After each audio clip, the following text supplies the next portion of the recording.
Let's make Dalgona coffee pang Negosyo. Sizes 12 ounces, 16 ounces, and 22 ounces.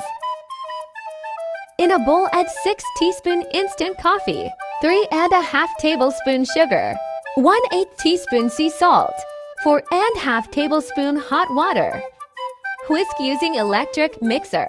Whisk continuously until the mixture becomes thick, creamy, and forms stiff peaks.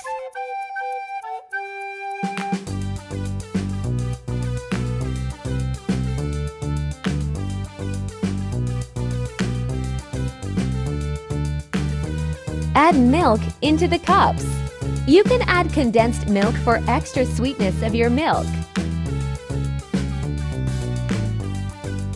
Add ice. Transfer whipped coffee into a piping bag and cut the tip.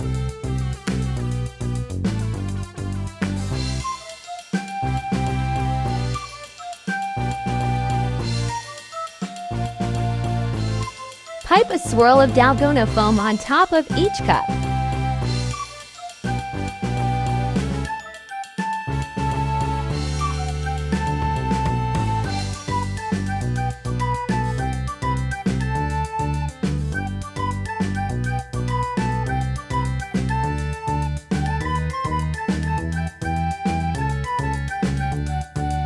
And here's our finished product. It's easy to make, budget-friendly, and always a hit. Make sure to stir before drinking. Here's the recipe guide for size. Screenshot it now so you can save it for later. Thanks for watching, guys. See you in my next video.